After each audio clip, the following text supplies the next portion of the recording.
हर हर महादेव। श्री शिव महापुराण रुद्र संहिता तृतीय पार्वती खंड अध्याय 41। राजा हिमवान के द्वारा भगवान शिव की बारात की अगवानी। श्री ब्रह्मा जी कहते हैं कि भगवान शिव ने नारद जी को हिमाचल के घर भेजा। वे वहां की विलक्षण सजावट देखकर दंग रह गए। विश्वकर्मा ने जो विष्णु, ब्रह्मा आदि समस्त देवताओं तथा नारद आदि ऋषियों की चेतन सी प्रतीत होने वाली मूर्तियां बनाई थी, उन्हें देखकर देव ऋषि नारद चकित हो उठे। हिमाचल ने देव ऋषि को बारात बुला लाने के लिए भेजा। साथ ही उस बारात की अगवानी के लिए मैनाक आदि पर्वत भी गए। विष्णु आदि देवताओं तथा आनंदित हुए अपने गणों के साथ भगवान शिव हिमालय नगर के समीप सानंद आ पहुंचे। गिरिराज हिमवान ने जब यह सुना कि सर्वव्यापी शंकर मेरे नगर के निकट आ पहुंचे हैं, तब उन्हें बड़ी प्रसन्नता हुई।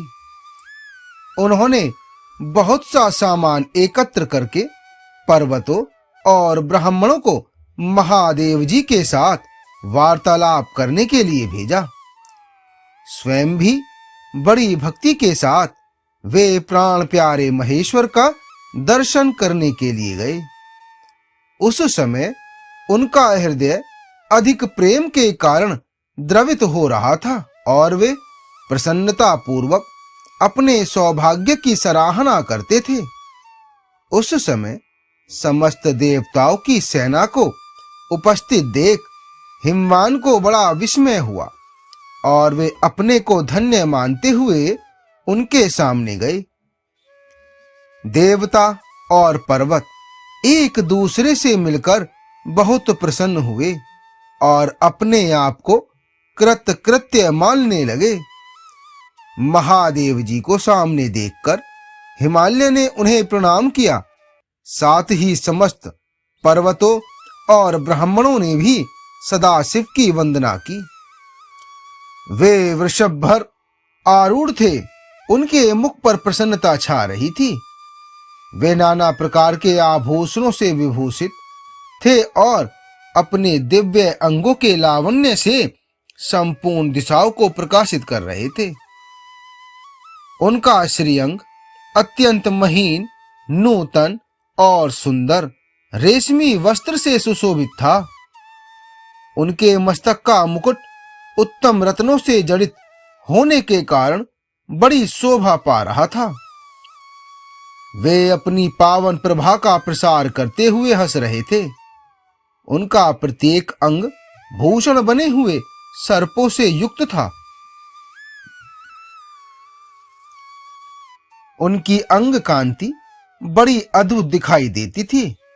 दिव्य कांति से संपन्न उन महेश्वर की सुरेश्वर गण हाथ में चवर लिए सेवा कर रहे थे। उनके बाएं भाग में भगवान विष्णु थे और दाहिने भाग में मैं था। पीछे देवराज इंद्र थे और अन्य देवता आदि भी पीछे तथा अगल बगल में विद्यमान थे। नाना प्रकार के देवता आदि उन लोक कल्याणकारी भगवान शंकर की स्तुति करते जाते थे। उन्होंने स्वेच्छा से ही दिव्य शरीर धारण कर रखा था। वास्तव में वे साक्षात परब्रह्म, परमात्मा, सबके ईश्वर, उपासकों को मनोवांछित वर देने वाले, कल्याण में गुणों से युक्त, प्राकृत गुणों से रहित, भक्तों के अधीन रहने वाले, सब पर कृपा करने वाले, प्रकृति और पुरुष से भी विलक्षण तथा सच्चिदानंद स्वरूप हैं। उनके दर्शन के पश्चात हिमवान ने भगवान शिव के वाम भाग में अच्युत श्री हरि का दर्शन किया, जो नाना प्रकार के आभूषणों से विभूषित हो विनता नंदन गरुण की पीठ पर विराजमान थे। हे मुने, भगवान के दाहिने भाग में उन्होंने 4 मुखों से युक्त महाशोभाशाली तथा अपने परिवार से संयुक्त मुझ ब्रह्मा को देखा। भगवान शिव के सदा ही अत्यंत प्रिय इन दोनों देवेश्वरों का दर्शन करके परिवार सहित गिरिराज ने आदर पूर्वक प्रणाम किया। इसी प्रकार भगवान शिव के पीछे तथा उनके अगल बगल में खड़े हुए दीप्तिमान देवता आदि को भी देखकर गिरिराज ने उन सबके सामने मस्तक झुकाया। भगवान शिव की आज्ञा से आगे होकर हिमवान अपने नगर को गए। उनके साथ महादेव जी, भगवान विष्णु तथा स्वयंभू ब्रह्मा भी मुनियों और देवताओं सहित शीघ्रता पूर्वक चलने लगे। हे मुने, उस अवसर पर मैना के मन में भगवान शिव के दर्शन की इच्छा हुई, इसलिए उन्होंने तुमको बुलाया।